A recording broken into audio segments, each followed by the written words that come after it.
25, versículos 1 a 8.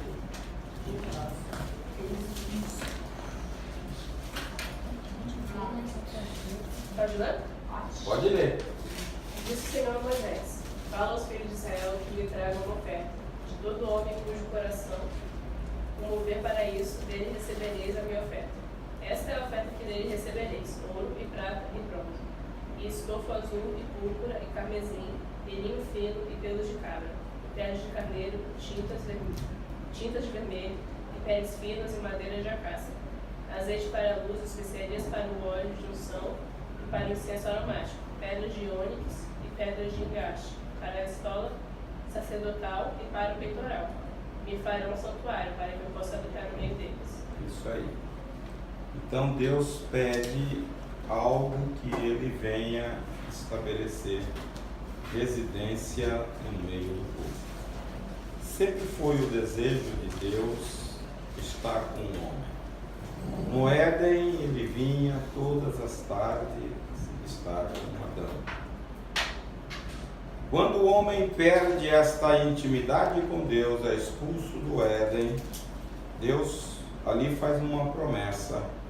E ao longo dos anos ele trabalha para cumprir esta promessa.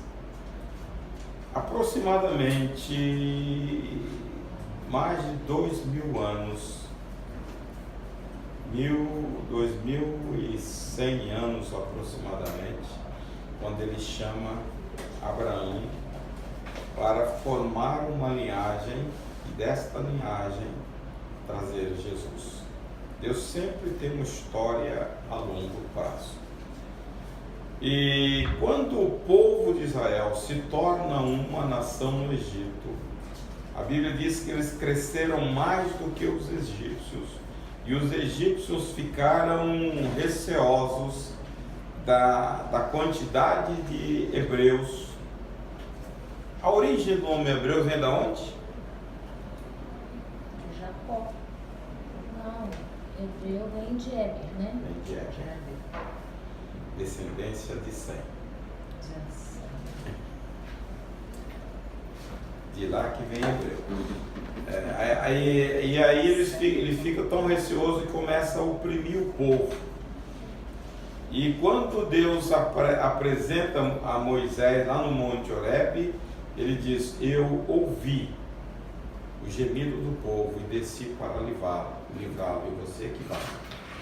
E aí Moisés dá um monte de desculpas, né? Mas não tem jeito. Ele fala: é você que vai, não é você que vai. Você falar, sou pesadinho. Tudo isso são desculpas, né? Se você olhar lá no capítulo 7 de Atos, ele fala que ele era versado em toda a ciência do Egito e poderoso em palavras. E quando chega no Sinai, o povo ali em volta do monte arma as barracas e Deus fala: eu quero morar junto com o povo, me faça um santuário. E ele começa a descrever o tabernáculo de dentro para fora, lá da arca do Santíssimo até o pátio. Porque sempre Deus trabalha nesta forma. Primeiro tem que trabalhar o interior, o coração. A mudança vem de dentro. Mudando de dentro, ele começa a trabalhar a parte externa. Para nós entendermos bem o santuário, a gente vai começar ao contrário. A parte de fora primeiro. Todas as coisas que Deus faz ou fala no Velho Testamento, ele tem um simbolismo no Novo Testamento. Veja, leiam Hebreus 8:5 aí.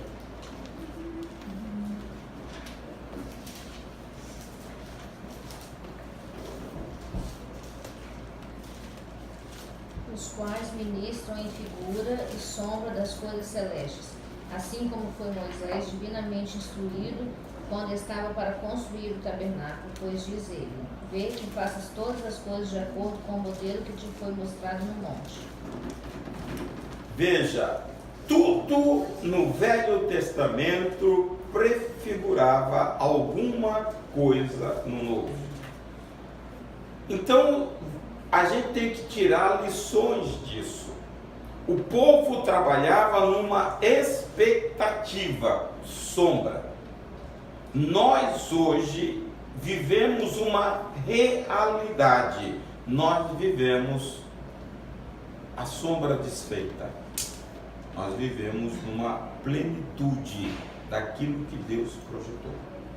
Então o livro de Hebreus fala que tudo que Deus fez lá foi como sombra. O povo muitas vezes não entendia, mas Deus, na sua visão, ele já manifesta.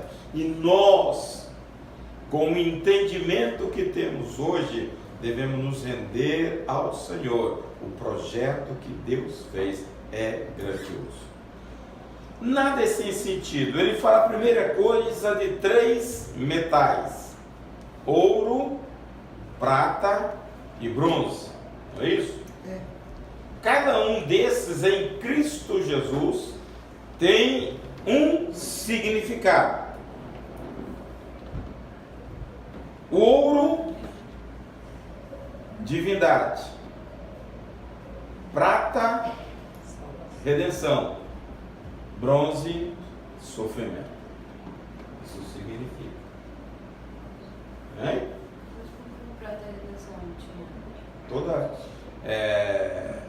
Você vê o seguinte, que quando Deus manda fazer a cerca do pátio, a base dele era de prata. Prata, no contexto bíblico, ela simboliza a redenção nossa, tá? E o bronze é o sofrimento. Então, quando nós olhamos para Jesus, nós olhamos, vemos-nos divino. Olhamos para Jesus, ele é o nosso redentor, a prata. Olhamos para Jesus, ele é o sofredor, o servo sofredor, conforme Isaías 53. Então, está ali. E ele coloca 4 cores. Quais são as cores? 4 cores. Púrpura, violeta e escarlate, carmesim. Estofo azul, púrpura, carmesim e linho fino. Linho fino. E pelos de É? É verdade. E ele mostra, isso tem a ver com os 4 evangelhos, 4 evangelhos.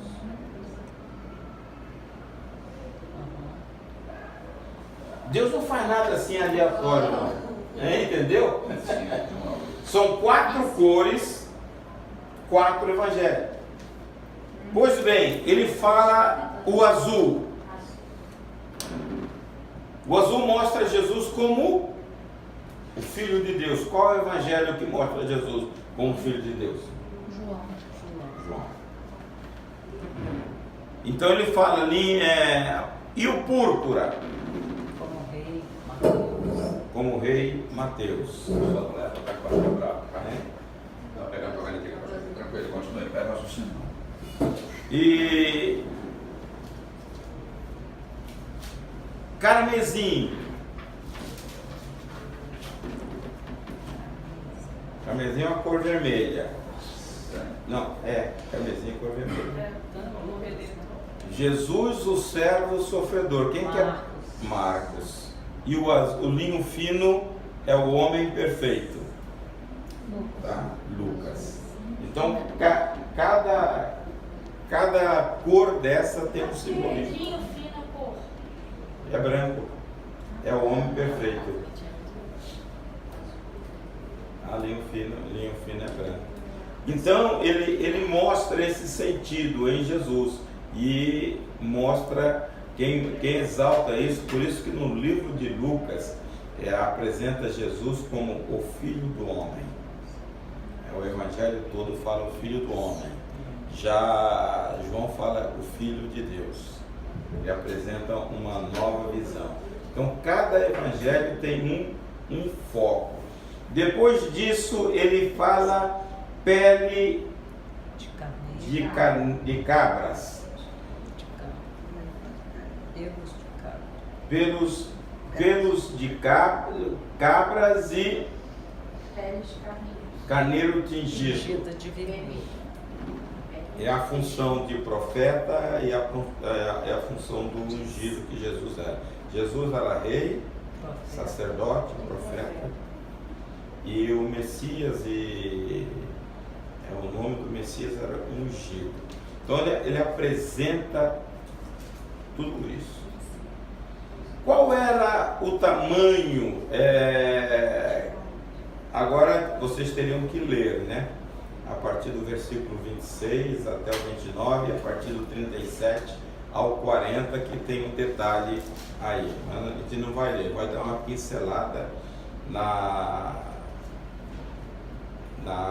nas coisas. Qual era o tamanho? A Bíblia NVI, ou linguagem de hoje, ela traz o tamanho exato. Qual era o tamanho do tabernáculo, a extensão dele toda? Aonde? Hein? Aonde que é o número? Acho que no capítulo... O pátio, leio o pátio. Os primeiros capítulos é da cortina, é do santo. 9, 27, 9. Hein? 27, 9 é o pai. Então 27, 9, o que diz aí? Farás também um átrio do tabernáculo ao lado meridional, que dá para o azul, cortina retorcida do comprimento de cada um lado. Também suas 20 colunas e suas 20 bases serão de bronze, gancho colunas de prata. Aí está o tamanho? Faça um pátio para o tabernáculo. 45 metros. Lá, para 45 metros de comprimento, tínhamos externos. 22,5, 20 colunas e 20 bases. 20 base. Cadê? Do lado norte também teria 45 metros. Do lado ocidental terá 22 metros. 22 metros. E meio. 22. Então, na NVI você tem a metragem, eram 45 metros, ele vai quase como daqui do outro lado da rua. Quando você pega a dimensão do... 45 metros. Hein? Isso aqui tem 27. Tem mais 18, é quase do outro lado da rua. É muito pequenininho, né? Hein? Pro tamanho do corpo. Para a população Mas eles não entravam. Hein? É. Mas eles ficavam... No pátio podia entrar, né? Para você ter uma ideia, é menos do que os 2 salões. Eu nunca vi todo mundo. Isso aqui tem 28 metros, é 22 de largura, 45 de comprimento. Então, tá? Tinha muita gente que ficava lá de fora. O Santo e o Santíssimo, ele tinha aproximadamente 13 metros. 9 do Santo e 4 do Santíssimo. Então esse era o pátio. E tinha uma porta na entrada, só tinha uma porta esse pátio de 9 metros de largura. E esta porta se chamava o caminho. Lá na segunda porta, após o altar de bronze e a pia, tinha outra porta que se chamava Verdade. E a outra porta do Santo se chamava Vida. Quando Jesus em João 14,6 diz: eu sou o caminho, a verdade e a vida, isso não era novidade para os judeus. Eles sabiam o que era isto. Isso que eles já sabiam, então. Então eles entenderam quando O que Jesus estava dizendo? Ninguém vem ao Pai, senão por mim. Então ele estava dizendo que aquilo que simbolizava no templo era ele. Ele mostrava que era ele, mas Não entenderam. não entendia, estava certo.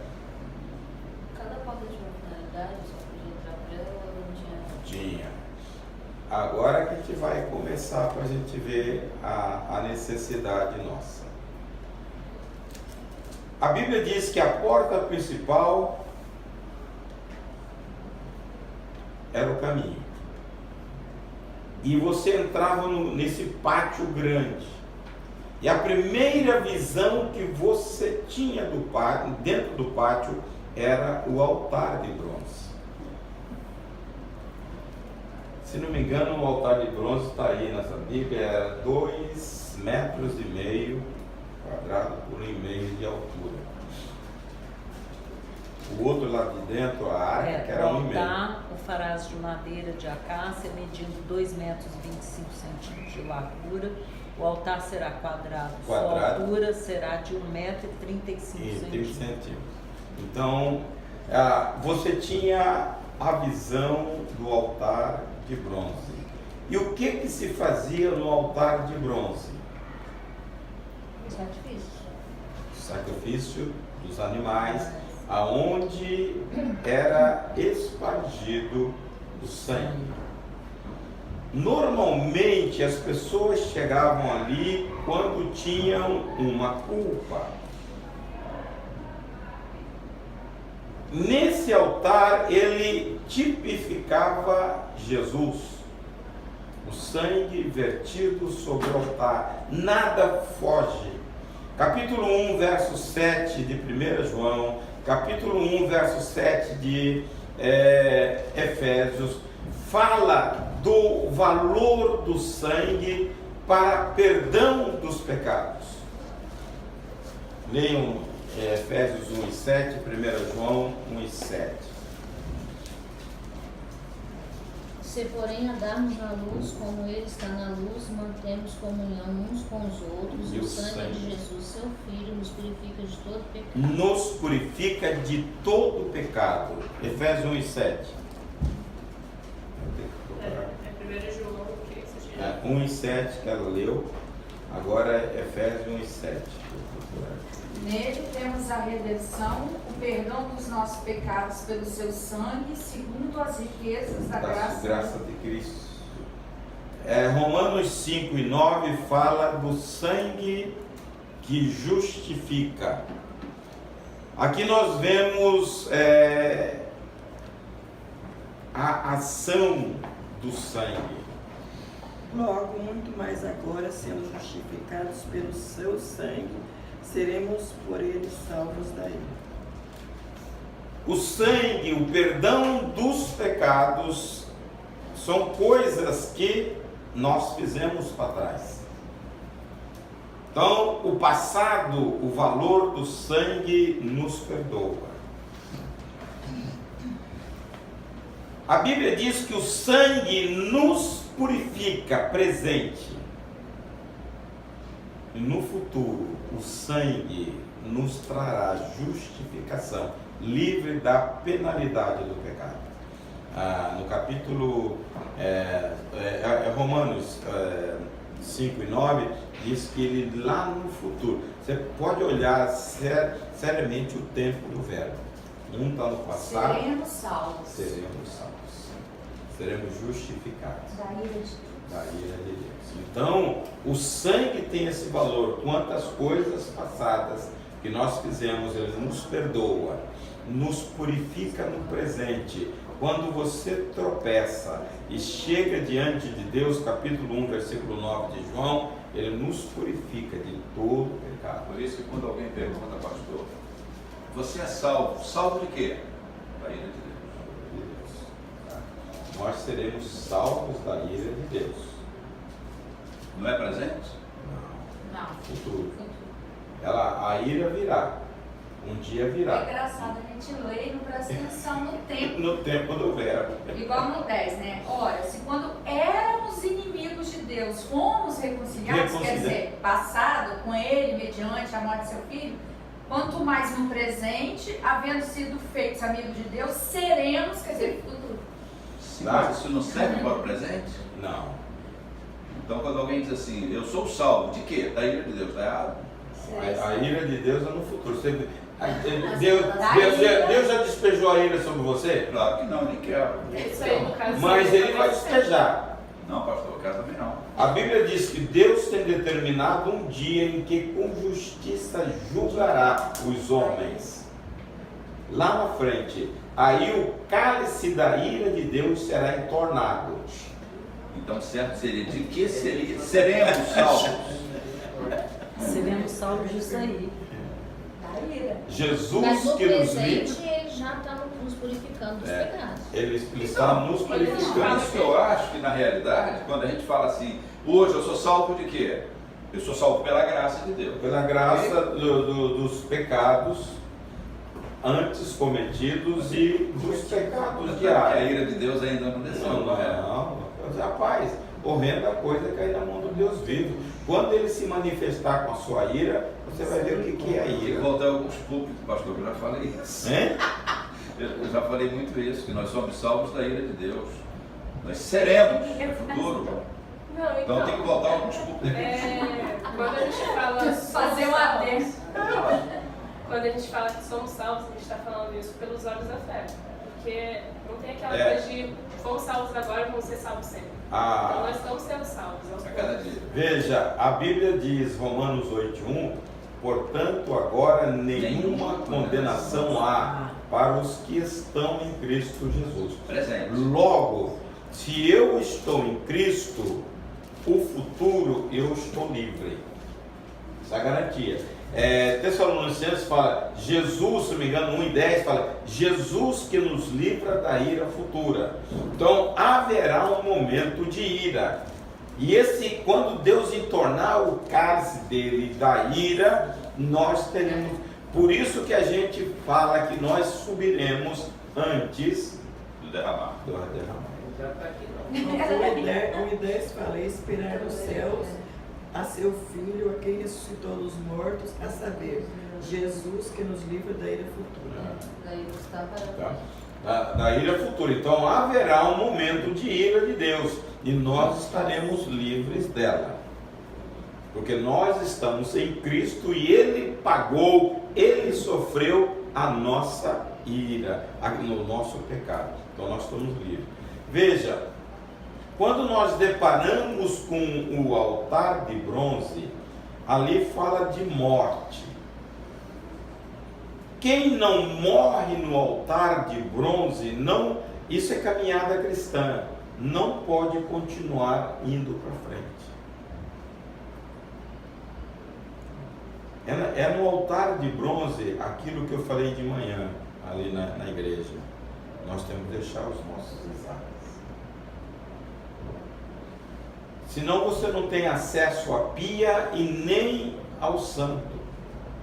Se você não morrer ali, você não desfruta das coisas que Deus tem além do véu.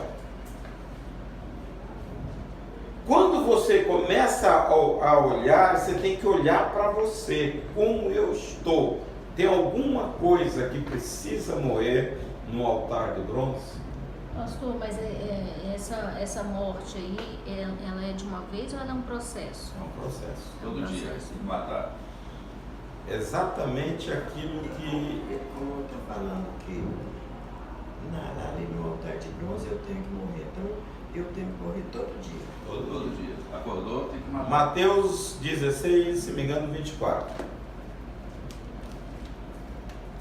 Assim,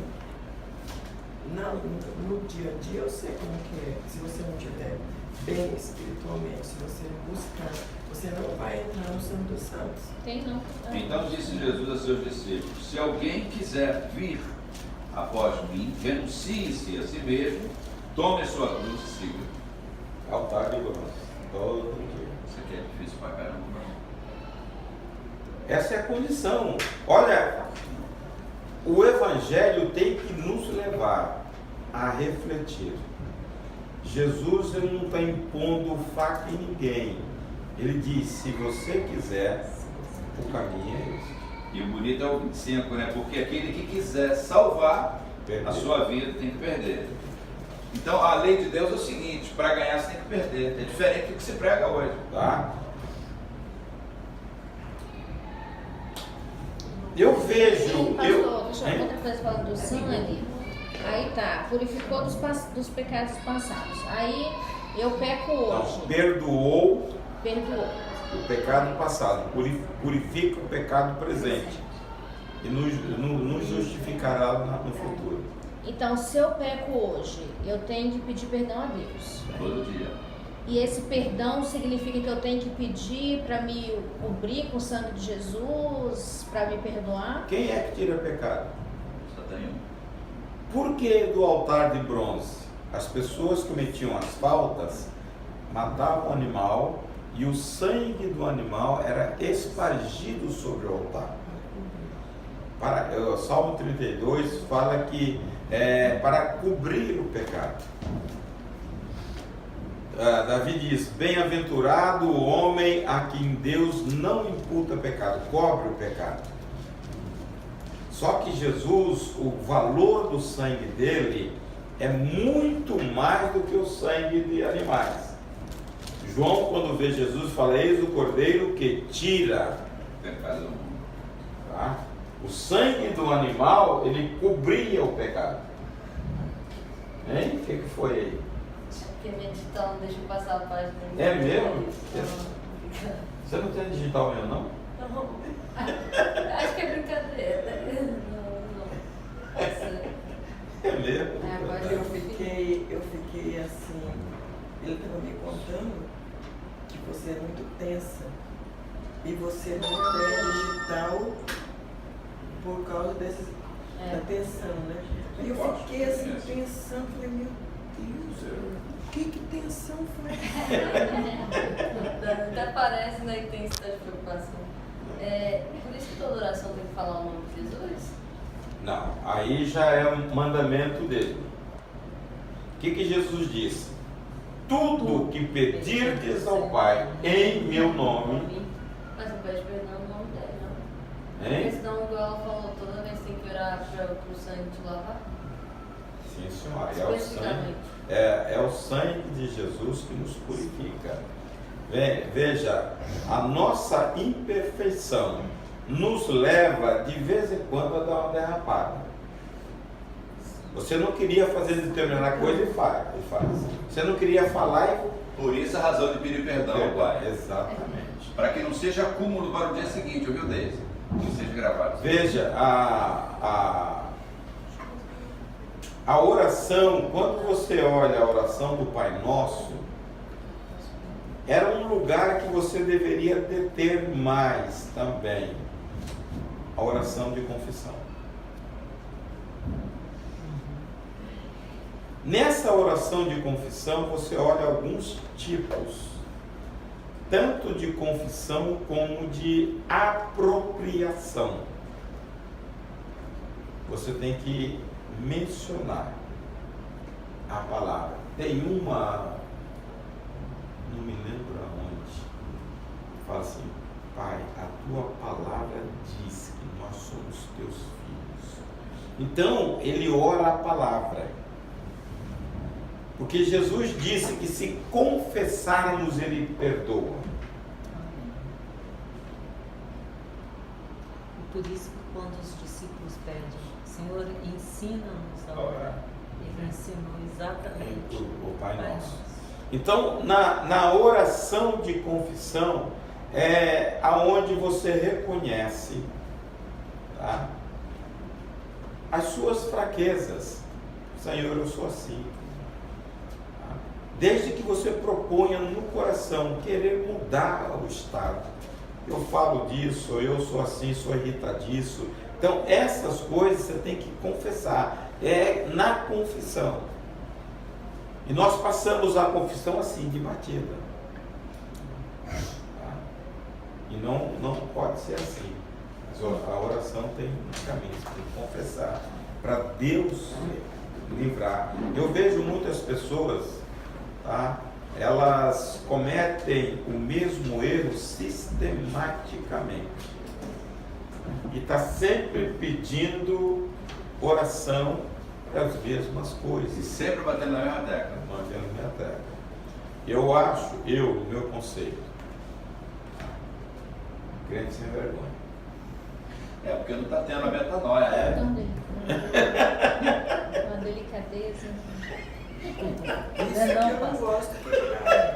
Ué, Maria, mas Você tá, ó, a Bíblia diz, o arrependimento é você virar as costas pelo que você e fez. deixar. Deixa. Se você fez hoje com a intenção de fazer amanhã, É sem vergonha isso. Não, mas aí não tem intenção. Ele não mas está fazendo. Pode ser Mas tá fraqueza. fazendo porque os outros te provocam.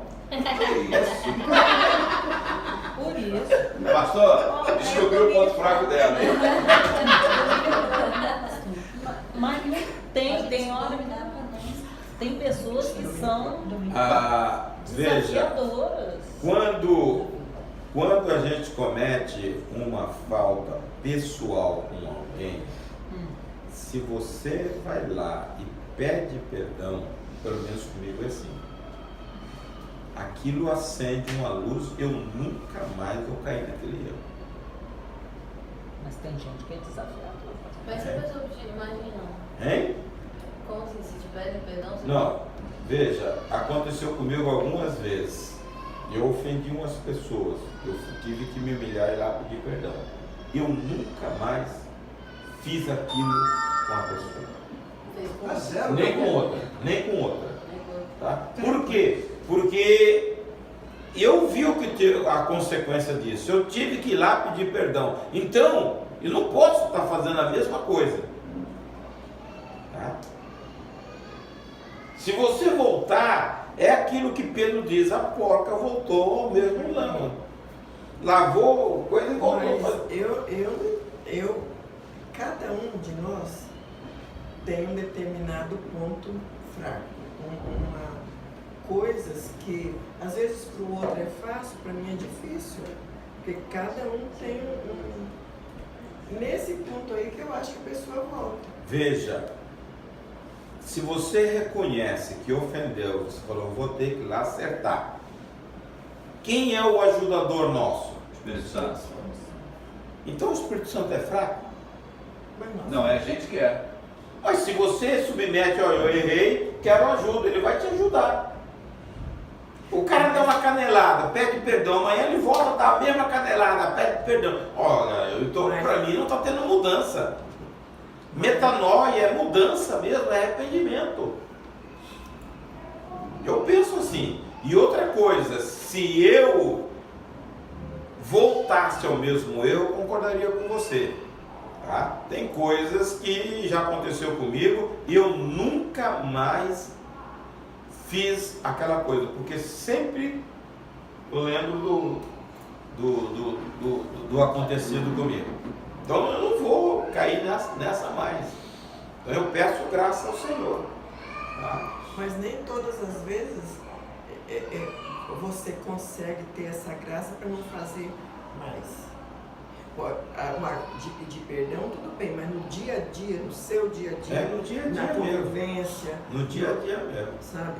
Tem coisas que você não quer fazer e às vezes você Escorrega e faz. faz. Veja, Você pede perdão, mas é isto que Jesus fala: tome a sua cruz. Qual é o seu problema? Você tem que conhecer. Isso parte da filosofia. O filósofo diz: conhece-te a ti mesmo. Você conhece a você como cristão? Você se analisa perante a palavra de Deus, não no divã do psicólogo, mas perante a palavra de Deus. Você sabe quais são as suas fraquezas? eu sei. Então, se eu sei, eu procuro dentro da palavra me fortalecer e orar. A Bíblia diz: se pelo Espírito eu dominar esta fraqueza, eu tenho vida. Então, a vitória do crente é o domínio do Espírito sobre a nossa vida. E aí nós vamos voltar para o altar de bronze. No altar de bronze, você tem que morrer. Qual é a sua dificuldade em orar a Deus? Você aprende a orar no altar de bronze. A carne esperneia. Você já viu aqueles garotos mal criados que você faça isso, ele esperneia e não quer? A carne nossa é assim. Falta orar. Pirracenta. Falta de parada. Pirracenta para orar. Isso não é de criança, isso é de adulto. Como que você tem que fazer para desenvolver uma vida de oração, matar a sua natureza, para ter prazer na oração que você não tem? Você vai para o altar. Começou a cochilar, levanta, mas começa a rodar e orar, repete, até a oração é prazerosa. Lembrei de um salmo. Olha aqui que o salmista de Salmo 63, ele fala: a minha carne te deseja. Você tem que deixar isso tudo no altar. 631. Acho que era. É. Na minha alma tem sede de ti.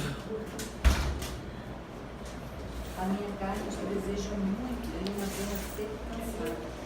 Então, a minha carne, a carne dele morreu porque a carne não tem prazer na oração. Tá? Ele diz: a minha carne te deseja muito. Isso é um altar de bronze.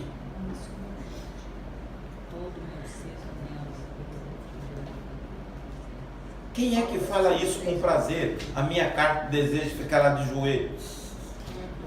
631, pastor. É. Segunda parte. Segunda parte. É a minha alma. Está aqui falando alma, pastor, na minha versão. Não, meu depois. Minha alma tem sede de ti, o meu corpo. Ah, é. A minha carne te deseja. Tá? Então ele está dizendo de algo que é revolucionário. A carne vai desejar estar na presença de Deus, porque morreu.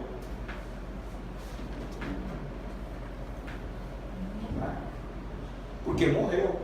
Porque se não passar no altar de bronze, você não mata. E se não morrer, tem que ir morrendo lá. É lá que tem que ir. Começa a orar. Ah, perdi palavra. Começa a repetir. Dá glória até a carne sujeitar. Para ter prazer em Deus. Para se curvar diante de Deus.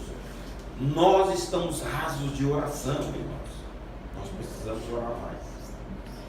Quando, eu estou pensando aqui, minha cabeça vai.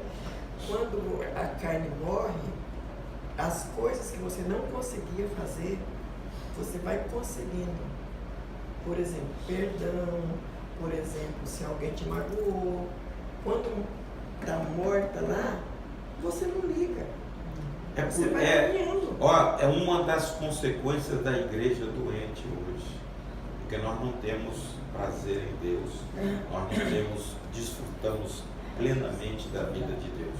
Nós temos uma igreja doente. Quantas pessoas ressentidas, quantas pessoas machucadas, que nós encontramos como crente, a gente fica olhando que evangelho nós estamos vivendo. E o que tem de oração, por exemplo, eu e a Letícia, do Selma, nós fomos numa vigília, só que era vigília de jovens. Tava parecendo uma balada, porque acho que o pessoal não dormir, colocaram luz piscando, a música bem alta, tudo apagado, assim, tipo show de... A gente até foi embora porque era outro ritmo, entendeu? Porque só tinha jovem, acho que pra galera não dormir orando, eles botavam a música. No meu tempo de jovem era oração mesmo. Como é que ora? Você vai orando? Não hora. Aí orava uns minutinhos, com alguém lá à frente, voltava a música de novo. É que não estão acostumados a orar. Então, é no altar de bronze que você faz isso. Essa parada de costume realmente é uma coisa que eu durante um tempo eu tive dificuldade de orar. Aquela coisa, eu oro durante 10 minutos pra mim eu achava que tava bom. Eu achava que tava bom assim, mas mais que isso eu não conseguia. Até que eu fui resolvendo assim, força. Às vezes passa uma hora, eu não percebo que passou. É forçar. Sai, no altar, sai fortalecendo. é no altar de bronze que você faz isso. Para a carne ter deleite em Deus. É igual quando a sua carne morre, você vai olhando as coisas assim na igreja, não importa se alguém fez alguma coisa para você, se não te olhou, se olhou, porque você está bem. Então você quer saber que você continue bem. Você suplanta. Você suplanta essas E coisas. o salmista dizia: minha carne te deseja numa terra seca e árida. Não só na igreja, na sua casa Isso também. é Davi. Porque na sua casa você tem. Você sabe tem outras coisas quando pra foi vencer. feito esse salmo? Quando Absalão pegou. Capítulo 15 de 2 Samuel. Absalão estava correndo atrás de Davi. Davi entrou para o deserto da Judéia, lugar inóspito. E ali ele não estava preocupado, estava preocupado com a presença. Porque ele mandou a arca voltar, né? Mandou a Eles arca queriam levar voltar. a arca e Davi mandou voltar. Então ali naquele lugar estava a preocupação de Davi era a presença de Deus. Quem tem a Bíblia cronológica, este salmo está lá junto com 2 Samuel 15. Um dia o rapaz estava com a Bíblia cronológica, aqui faltou o Salmo 63. Eu falei: não, você vai ao Salmo 63, vai lá no capítulo 15 de 2 Samuel, está lá. Ele olhou e falou: foi nesse evento. Então cada evento tem um salmo que Davi passa, tem um salmo, aí ela se junta. Mas tudo isso é no altar de bronze. Uma outra coisa, logo após o altar tinha a pia. A pia de bronze revestida com espelhos das mulheres. A pia é um símbolo da palavra de Deus, que o sacerdote, antes de entrar, ele tinha que se lavar a água da pia. Ele se via o reflexo do rosto dele. A palavra de Deus, quando você sai, mortifica, ela tem que ser para você o que a Bíblia diz que ela é. A Bíblia diz que ela é luz para os nossos caminhos. A Bíblia diz que ela é poderosa para lavar a nossa veste. Lá nos Efésios 5, 26, um leia, outro leia Tiago 1, 21. Posso ler Tiago logo? Pode ler. Portanto, despojando-vos de toda impureza e acúmulo de maldade, acolhei com mansidão a palavra em mãos intocada, a qual é poderosa para salvar a vossa alma. Vossa alma. A fim de torná-la santa, purificando-a, a lavá-la com água por meio da palavra. Por meio da palavra. Veja, a Bíblia diz que a palavra de Deus é que nos leva, que nos leva, quando você olhar a pia, você vê seu rosto limpo. A lavagem da palavra. Tiago diz que ela é implantada em nosso coração. Ela é poderosa para limpar dos vestígios do mal e trazer salvação. Jeremias diz que ela é doce mais do que o mel. Se eu não me engano, 15 e 16. Achando as tuas palavras, logo as comi, e ela me foi como mel para o meu estômago. Achando as tuas palavras, logo as comi, e a tua palavra foi para mim o gozo e a alegria do meu coração, porque pelo teu nome me chamam, ó Senhor, Deus dos exércitos.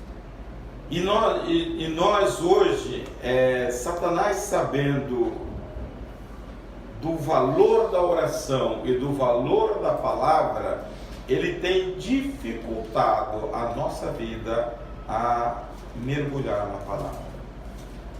Os planos, projetos e as coisas que Deus tem, inclusive do tabernáculo, que é através da palavra que você toma ciência.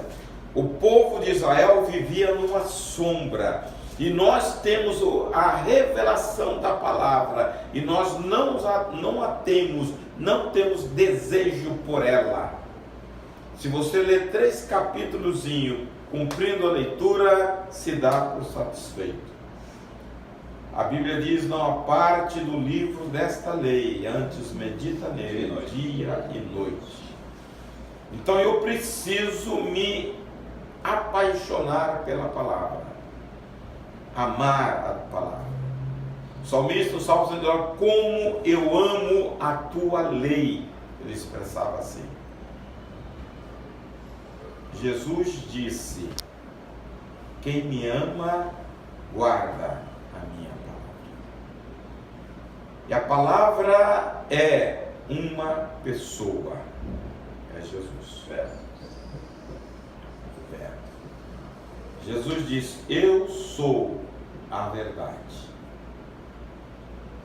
Capítulo 17 de João, versículo 17, ele diz: santifica-os na verdade, a tua palavra é a verdade. Se ele é a verdade, a palavra é a verdade é Jesus. Quando você demonstra amor, zelo pela palavra, você está destacando a figura de Jesus. Mas Satanás sabe disso, por isso que as pessoas são tão rasas na palavra. Poucas pessoas mergulham, estudam a Bíblia para conhecer princípios da Bíblia. Os pregadores, né, Li? Só vê a palavra, esse texto aqui dá bom para dar uma mensagem, não é isso? Não, porque isso é o problema dos pregadores. Isso não é problema não, isso é virtude, não é problema. Viver a palavra, programa? Não. Veja bem. Quando você pega um texto para pregar, ver pregação, Bíblia é um alimento, é o feijão. Todo dia. Todo dia. Então eu tenho que trazer e delinear, porque você não vai encontrar o princípio de Deus num capítulo. Você vai encontrar ao longo da Bíblia. Então, o apego à palavra de Deus é a pia. Quando eu chego lá e me vejo, é a palavra de Deus que me mostra aonde eu devo trabalhar. É a palavra de Deus que lâmpada para os meus pés é a tua palavra e luz para os meus caminhos. Mas na minha família, eles são evangélicos desde muito cedo. E eu duvido que tenha algumas pessoas que já tenham lido a Bíblia por muito, 1, 2, 3 vezes. Na existência. Não li. Eu Porque conversei com aquilo que você pastor. falou assim, o Velho Testamento, ele vai ter o simbolismo no Novo, e o Novo também tem no Velho. Então, Tem para no você Velho. entender a Bíblia, Isso igual aí. você só entende Hebreu se você entender Levítico. Isso aí. Senão você não consegue Não entender. Então, se consegue. você não lê tudo, se você... Se você, eu só leio o que eu entendo, Salmo, Mateus, Marcos, Lucas, João... se você Levítico é um livro difícil de ler. E de interpretar também. Tá? Agora, se você tem um Mas se panorama do você livro de insistir, você Hebreus, aprende. Eu aprendi. se você tem um panorama do livro de Hebreus, Hebreus é um reflexo de Levítico. Tá? E ali mostra, lá no Levítico era a cerimônia dos animais. Hebreus, o escritor ele fala de Jesus. A sublimidade, a superioridade das coisas de Jesus como um animal. Lá repetia o sacrifício, aqui foi um único sacrifício. Tudo que você encontra no Levítico, é isso aqui, o tabernáculo, as leis cerimoniais, você encontra em Jesus, um sacrifício perfeito. O sumo sacerdote que entrava uma única vez no dia da expiação, no Santo dos Santos, ele mostra Jesus entrando também no Santo dos Santos com o sangue dele, não com o sangue de touro nem de bode, mas com o próprio sangue. Isto mostra por quê? Porque o propósito do livro de Hebreus eram os judeus que andaram como evangélicos e estavam querendo retornar às leis cerimoniais. E ele começa a mostrar que Jesus é superior a Moisés, Jesus é superior a Arão, Jesus é superior a todos os ritos do Velho Testamento. Então, quando você tem essa visão, o livro de Levítico se torna prazeroso. Tá? Tem um capítulo. Melhor ler primeiro Hebreus, depois que eu vou entrar em Levítico. Você tem que entender o propósito de Levítico, você tem que ter na cabeça, tá? Você tem que ter o propósito de Hebreus. E a superioridade no capítulo 16 de Levítico, no capítulo 23, ele fala das festas. Lá no 16 é expiação, e lá no 23 ele dá todas as festas, as 7 festas que havia no tempo de Israel, cada um com simbolismo, e tudo aponta para Jesus. E aponta para essa questão do tempo, né? Do tempo. Isso aí. Até da vinda de Jesus. Veja, quando você está pleno da palavra, você entra na porta, eu sou o caminho da verdade. Entra no santo tinha 3 elementos que só os sacerdotes poderiam entrar. Quais eram os elementos? Hein? A mesa dos pães e o candelabro. Candelabro. À direita estava a mesa com 12 pães e à esquerda estava o candelabro com 7 hastes. Colocar de senso E lá na coisa do altar de incenso. Os filhos de Eli entraram nessa parte? Hein? Os filhos daquele que morreu, Ele entrava, eles eram sacerdotes. Nessa parte, os sacerdotes entravam. Todos os dias, que eles Todos iam os limpar dias, o candelabro. Eu achei que eles não fossem, eles entraram, por isso que porque eles vão Eles entraram com fogo. Não, eles entram, eles pegam a carne no altar de bronze e entravam para dentro do átrio, comendo, eles não respeitavam nada. Tiravam a melhor parte para eles. Porque tinha alguns sacrifícios que eles pegavam, era direito sacerdote, uns pedaços de carne. Então, e tinha outros não, que eles não podiam Não pegar. podia, eles pegavam e eles tudo. pegavam de todos, entendeu? No castiçal mostra Jesus como a luz do mundo, mas há um simbolismo maior. Por que os judeus, os hebreus, eles não entenderam o formato do tabernáculo que apontavam para Jesus? Porque eles havia um véu. Nós entendemos, o castiçal mostra a iluminação e a revelação de Deus através do Espírito. Nós somos revelados pelo Espírito de Deus essa grandiosidade. Aí você entende essa luz, a função do Espírito.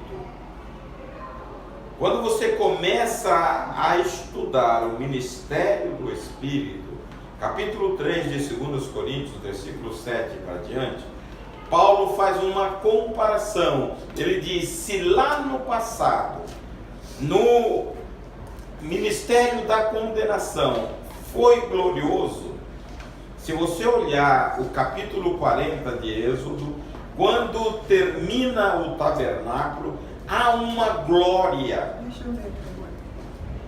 E se o ministério da morte, gravado com letras em pedras, veio em glória, de maneira que os filhos de Israel não podiam fitar os olhos na face de Moisés, por causa da glória do seu rosto, a qual era transitória. Como não será de maior glória o ministério do Espírito? Do Espírito.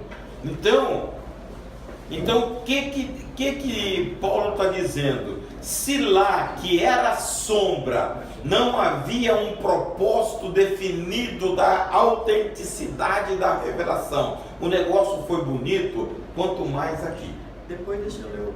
Porque se o ministério da condenação for glorioso, muito mais excederá em glória o ministério da justiça. Da justiça, que é o Porque Espírito. também o que foi glorificado nesta parte não foi glorificado por causa dessa excelente glória.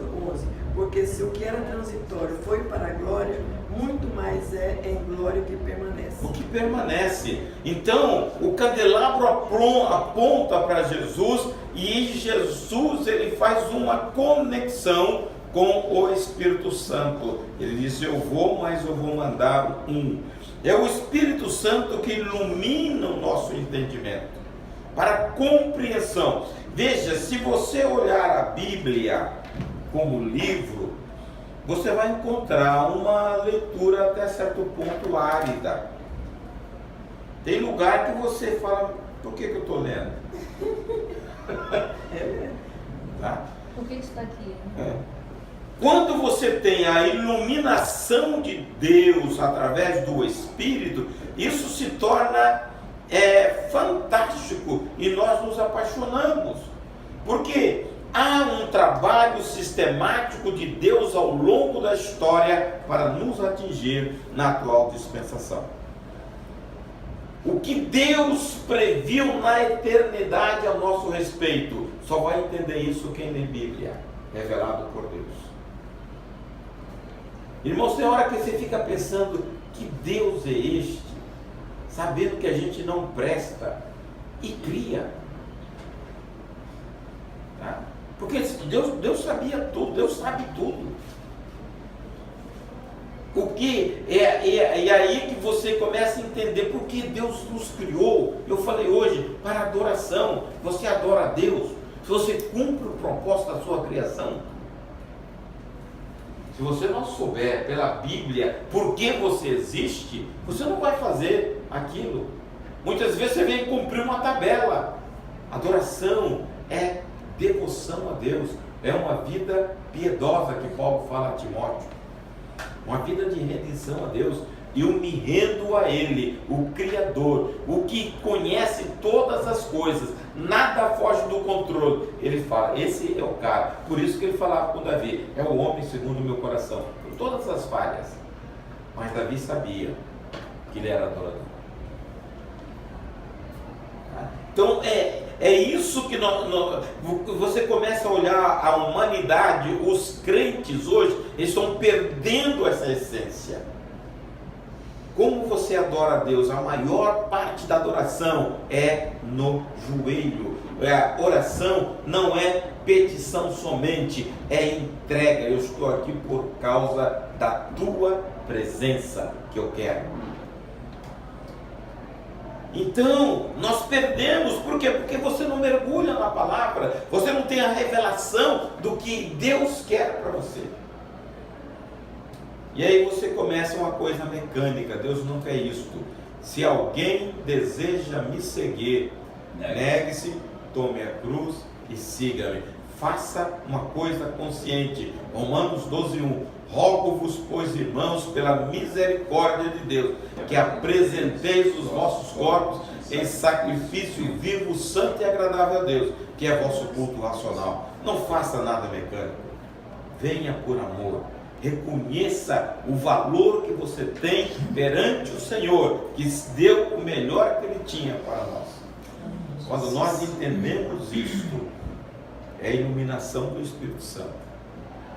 Tá? Paulo dizia, a mim, o menor de todos, me foi dado esta graça de anunciar as riquezas insondáveis do Evangelho. Eu que fui perseguidor da igreja. Ele disse, mas Deus me achou. E ele entendia o valor, por isso ele apanhava e dizia, nada disso não se compara com aquilo que eu vou ser, com a glória que vai ser revelada em nós, porque ele tinha entendido a revelação do Espírito. Senão nós vamos ser mecânicos para servir a Deus. É no candelabro que você tem. Outra coisa, quando você vai para a mesa da proposição, Jesus, o pão da vida. Eu sou o pão da vida. Quem comer a minha carne e beber do meu sangue tem vida. É na mesa da proposição que nós saímos satisfeitos. Quantas almas carentes, quantas vidas de carência, e eu não entendo, tem hora que eu não compreendo os evangélicos, eu não entendo mesmo. Jesus é pleno, Paulo diz que Ele é a nossa suficiência, toda a sua necessidade, seja ela a mais variada, Jesus preenche. Pessoas insatisfeitas, tá? Porque não tem, o vácuo está lá, o buraco está lá. Se Jesus preencher o buraco, aquilo que está, se não me engano, é 3:11 de Eclesiastes, Deus implantou em nosso coração a eternidade. E aí, o Satanás, sabendo disso, ele tenta preencher esse vácuo com coisas, com atividades. É só Jesus. E aí você vê na igreja pessoas que frequentam a igreja e tem esse vácuo, carente. Tem pessoas carentes, irmãos. Jesus é a suficiência nossa. Acho que é 13 anos, não? É. Tudo fez formoso em seu tempo. Também pôs o mundo no coração do homem, sem que este possa descobrir a obra que Deus fez desde o princípio até o fim. Então, esse vácuo, esse buraco que Deus colocou no coração, só é preenchido com Jesus. Qual outra versão que tem aí? E A as minha é a pessoas, mesma coisa. as que você pessoas substituiu? ficam tentando preencher, assim, acham que o marido vai preencher, que os filhos vão Pastor, esse preencher. mundo aqui substitui o quê? Hein? Esse mundo aqui substitui na outra versão o quê? O que Satanás trabalha hoje? Satanás está trabalhando muito na área do entretenimento para ocupar as vidas, estar em movimento. Assim, também pôs na mente do homem a ideia da eternidade. Eternidade. Outra fala no coração do homem a eternidade. Então, essa versão que o senhor falou aí, qual é? Deus colocou no coração do homem A eternidade. Se não me engano é Essa aqui, revista, atualizada. Ele colocou um senso de eternidade no coração. revista é atualizada, coloca, pôs a eternidade no coração do homem. Não pode eternidade no coração do homem. É. Então, veja, se ele botou no coração do homem esse senso da eternidade, só um eterno vai preencher. Coisas passageiras não vai preencher. Passou o momento, a frustração chega. Pastor, e esse entretenimento, ele toma tanto conta da vida da gente. Eu mandei até para a Deise, para ela, uma mulher, ela recebeu do médico, tem um seriado na televisão, da HBO, ele tem muito sucesso, é A Guerra dos Tronos. Ele é muito bom, muito bom. E o ano passado, a estratégia deles é tão grande. O ano passado seria a última temporada e eles deixaram para agora, 2019. Eles passaram o ano passado inteiro fazendo propaganda. Dia 4 de abril recomeça, vai ser a última temporada. E o depoimento de uma mulher, até a Veja fez. O médico deu a ela a notícia que ela estava com câncer e ela teria pouco tempo de vida, 3, 4 meses. Ela falou, a primeira coisa que me veio à mente, eu não vou ver quem vai ser o rei que vai sentar no trono da Guerra dos Tronos. Não pensou na família, não pensou em nada. A primeira coisa que veio na mente dela, eu não vou ver a última temporada. Eu não sei, não vou saber quem vai sentar naquele trono. Eu fiquei tão espantada com isso, que eu gosto muito da série, mas não é esse ponto. Então, as pessoas estão assim. E você nota na igreja, teve um seminário ano passado, aqui do Secrai, que eles trouxeram Eurípides para falar sobre carência. Esse cara é bom. Ele venceu. Ele trabalha sobre carência e ele aborda sobre a mulher samaritana. E ele diz aquela necessidade dela de pessoas, de homens, é um lado da carência. Agora, eu não entendo realmente os crentes terem carência se Jesus é o completo, a completude nossa. Então, eu fico olhando por que eu acho em Jesus a suficiência, outras pessoas não acham. A Bíblia é a mesma. Eu, assim, vou falar pelo meu entendimento. Eu acho que se Jesus é completo para te completar, mas se você não estiver na presença dele, em oração, com a palavra, essa completude vai embora. Não se completa. Mas qual é, olha só, qual é a recomendação da palavra? Você está entendendo? Meditando ela dia e Hã? noite. É ficar com ela dia e noite. E permaneciam os discípulos na doutrina dos apóstolos, na comunhão, no partir do pão e na oração. Esses eram os pilares que eles viviam. Se a recomendação é essa e você não faz, você vai se matar. É aí que eu vejo o suicídio. A Bíblia te dá o caminho, só que eu desobedeço. O caminho é Jesus. Mas aí que entra a questão do, eu acho assim, né, do ânimo dobro, né, que uma hora tá lá, uma hora tá cá. Eu tô falando porque eu sou assim, né, uma hora tá lá, outra hora tá cá, outra hora tá lá, outra hora tá cá.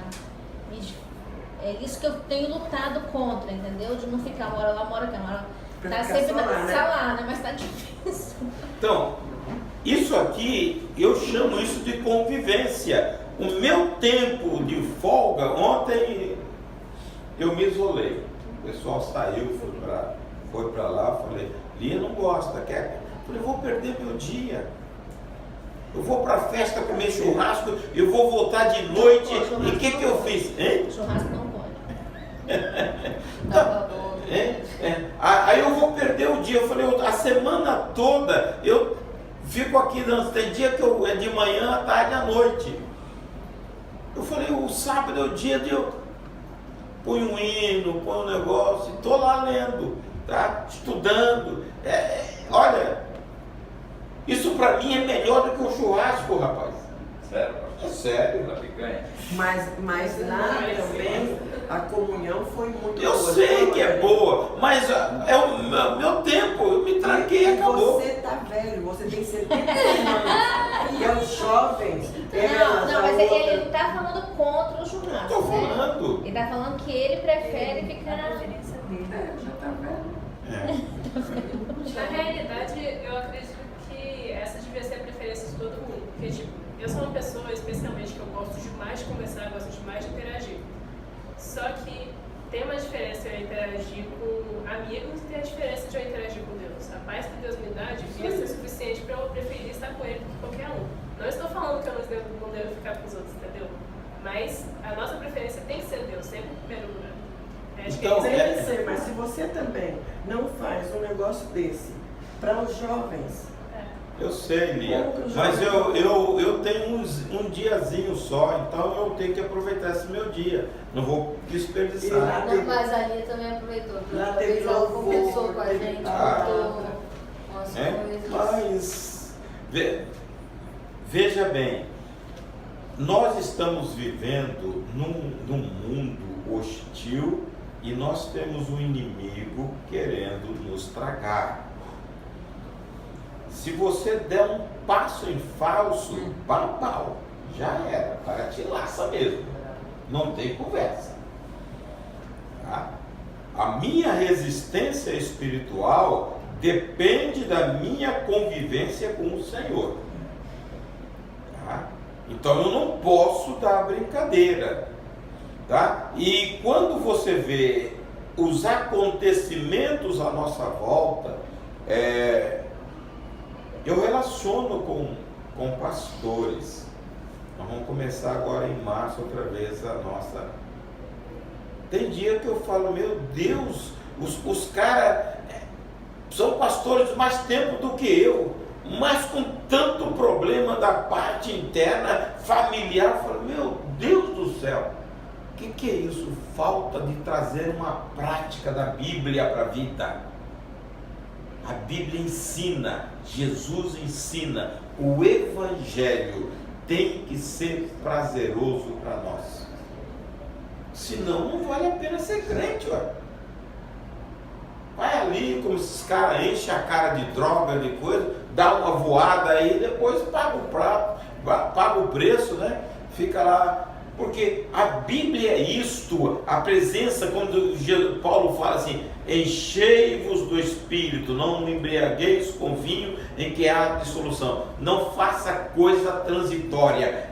Pegue coisa perene, encha-se do Espírito. Aí ele fala, você vai louvar melhor, você vai adorar melhor, você vai tolerar melhor e você vai perdoar melhor.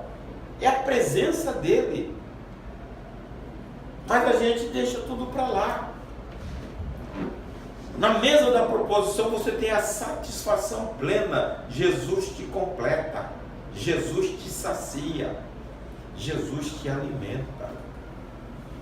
Os pães estão lá para você se alimentar dele. Mas isso é cada um, é decisão pessoal. Quando nós chegamos no altar de incenso, ali é o lugar da adoração. Lá não poderia acender fogo.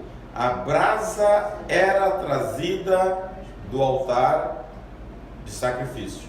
Eles pegavam a brasa lá e traziam para o altar de incenso para ali você jogar a flor, o incenso, e a Bíblia diz que aquela fumaça subia às narinas de Deus e Deus aspirava. É ali que você se derrama na presença de Deus. É ali que você começa, isso é vida, irmãos. Se você ficar só no pátio, você não vai desfrutar disso.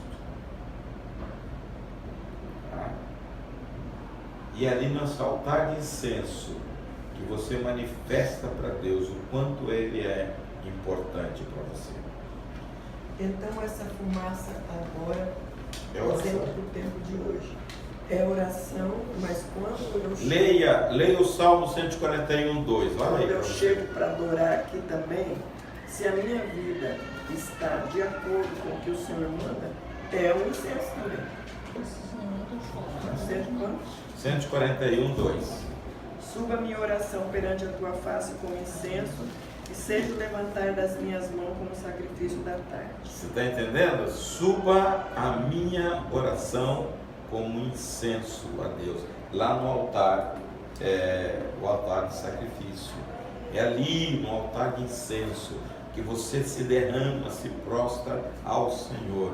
Ali é o derramar, um coração contrito, tu não despreza. Isaías 57, 15. Deus diz, eu habito no alto e sublime trono, acima de tudo, mas também habito com um, hein? Eu levo aqui. O quê? Põe ao Senhor uma guarda minha boca, guarda a porta dos meus lábios. Porque para subir, você tem coração limpo. E aí, quando você se derrama perante ao Senhor, aí nos faz lembrar lá do Jaboque, quando o anjo aparece a Jacó, e Jacó o agarra, luta com o anjo a noite toda, me abençoe, até que o anjo dá a resposta. É no altar de incenso que você se prostra perante o Senhor. Ele satisfaz a sua alma, ele atende o seu coração. Quando você entra no Santo dos Santos, ali só tinha a arca. Em cima da arca, os querubins, um de frente para o outro,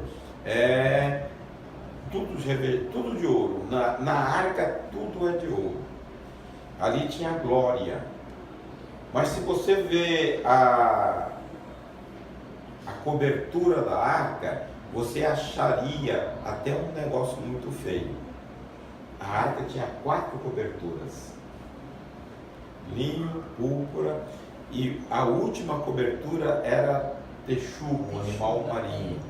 Então aquilo é um aspecto feio. Simboliza aquilo que está em Isaías 53. Ele não tinha parecer nem formosura. A arca, você olhar de fora, era feia. Mas é em cima de onde isso? A cobertura. A cobertura da... Onde ficava em cima? Por cima. A arca era um compartimento dentro de outro compartimento. Eu já imagino uma casinha. Não, É uma casinha, isso aí. E eu imaginava um pano assim. Não, Aí ela tinha 4 coberturas. E a última cobertura é de texugo. E aí, nele não tinha parecer e nem formosura, mas por dentro havia a glória. É aquilo que João diz, Evangelho de João 14. E o Verbo se fez carne e habitou entre nós, e vimos a sua glória, como a glória do unigênito do Pai. O mundo olhava para Jesus, não via beleza alguma nele, mas aos discípulos ele via glória, como a glória do unigênito do Pai. A arca dá esse simbolismo. Tá? Pastor, isso aqui é a arca. E a cobertura ficava onde nisso? Era um compartimento. Ele tinha aqui por cima? Ele tinha o véu era tão espesso. Quando você fala que o véu rasgou, né? Porque era um compartimento, tinha 4 metros e meio. Dentro do o santo ele pegava 13 metros. E o compartimento, 4 metros. Não, tinha 4 metros o ambiente. O véu tinha mais ou menos 3 polegadas. Tá? 3 polegadas dá mais ou menos 5 centímetros. Daí para lá. A Bíblia diz que o véu rasga de alto a baixo. Normalmente você pega aqui o tecido e faz isso. Quando Jesus morre, ele abre de alto a baixo. Mostra o seguinte: ninguém poderia entrar no Santo dos Santos. Só o sumo sacerdote uma vez por ano. E assim mesmo, as pessoas, quando ele entrava, as pessoas ficavam ansiosas, porque queriam o retorno rápido, porque não ele podia morrer.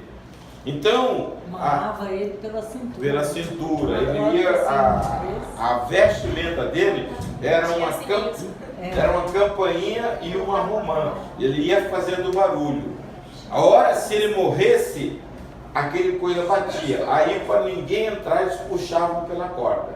Porque não podia entrar. Se possível, eu ficava lançando o pé assim, o tempo todo pra ouvir o barulho.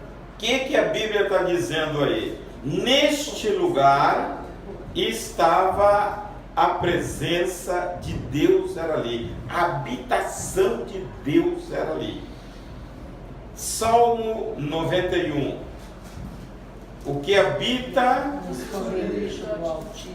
a sombra do Onipotente descansará. Capítulo 1 de João, ele diz, 1 João diz: nós tocamos no verbo da vida. É no Santo dos Santos que você toca em Deus. É no Santo dos Santos que você tem uma profunda intimidade com Ele. É no Santo dos Santos. A Bíblia diz no Salmo 25, versículo 14, que Deus mostra, abre a sua intimidade para aqueles que o temem. E eu sempre penso o seguinte: o quarto secreto de Deus, aonde só Ele vai, quando você teme, você entra no Santo dos Santos, Ele te dá liberdade. Por isso que o véu foi rasgado. Hoje você pode entrar. O véu rasgado, que eu li e depois fechei. O véu se rasgou aqui. Moisés tinha que tirar o... Não, isso eu não disse nada. Não, que Moisés tinha que chegar lá. Não, isso aí é 2 Coríntios 3, guarda, hein, meu irmão? Guardar essas coisas. Capítulo 3, versículo 7 a 11. É no Santo dos Santos que você fica abrigado às asas do Onipotente. Mas para você fazer isso, você tem que habitar. Você tem que fazer a trajetória, passar pelo pátio, passar pelo santo, se alimentar dele, ter a revelação dele, prostrar-se diante dele, e você entra no Santo dos Santos. A oração te leva lá. Quando você fala com Deus e Deus te responde, é no Santo dos Santos. Quando você se deleita na presença de Deus, é no Santo dos Santos. Ali ele abre para você, descortina. É isso daí que eu estava querendo. Aqui, ó. E não somos como Moisés, que põe um véu sobre a sua face para que os filhos de Israel não olhassem firmemente para o fim daquilo que era transitório. E depois no 16, mas quando se converterem ao Senhor, então o véu se tirará. Veja o 18, mas todos nós, com cara descoberta, o rosto descoberto, como um espelho, a glória do Senhor, somos transformados. De glória em glória na mesma imagem, como pelo Espírito do Senhor. Esse é o propósito. Deus nos concedeu esse privilégio de você entrar. Hebreus diz, nós podemos entrar com ousadia e intrepidez na presença de Deus. Nós temos restrições, porque a gente muitas vezes não conhece Deus. A gente tem milindres. Tá? Como um ilustre, você não pode entrar a qualquer hora. Na presença de Deus você entra a qualquer hora, desde que você tenha intimidade com Ele. Deus mostra a sua intimidade para aqueles que o temem. Deus abre a sua suíte para nós. Marcar audiência. Não precisa marcar. Eu fico imaginando, eu gosto muito de imaginar, quando esse véu se rasga de cima a baixo, aqueles judeus devem ter ficado tão enlouquecidos, porque eles tinham o maior medo de entrar ali, que eles sabiam que morria mesmo. Eles devem ter fugido, devem ter desmaiado, infartado. O caminho foi aberto. Então, quando você começa a meditar na palavra de Deus, e esse ritual todo que tinha no Velho Testamento, que Jesus cumpriu criteriosamente e abriu para nós, falou, agora não é somos sumo sacerdote, somos todos nós temos acesso ao Senhor. Você pode entrar, você pode falar com Ele. A Bíblia diz que Jesus assumiu a nossa dor, está lá em Hebreus 2:17, passou pelas nossas provações. Quando você fala com Ele, Deus está doendo aqui, Ele diz, eu sei, porque eu passei também. Mas quando se entra no Santo dos Santos com essa propriedade, aí tira aquela parte que você falou lá, porque as pessoas têm um vazio, tem um vácuo, tem não sei o quê. Quando você entra lá no Santo dos Santos, está preenchido, você está pleno, você está satisfeito. É igual ela falou, que 10 minutos para ela era muito, mas que agora 1 hora... Porque passou pelo altar de bronze. Porque você vai entrando. Então, você tem que pegar o santuário, estudar para uma aplicação na nossa vida. Onde você está? No pátio é lugar do populacho, da multidão. Tá? Então você vê muita gente na igreja no pátio. Só vem aqui, está lá no pátio. Mas Deus quer te levar ao santo e quer te levar ao santo dos santos. Isso depende só de você. O caminho está aberto. Tá? Mas nós nos contentamos muitas vezes com o pátio, porque tem a relação, tem a amizade, tem a convivência, tem uma quantidade de gente lá no Santo dos Santos. São poucos. Amém?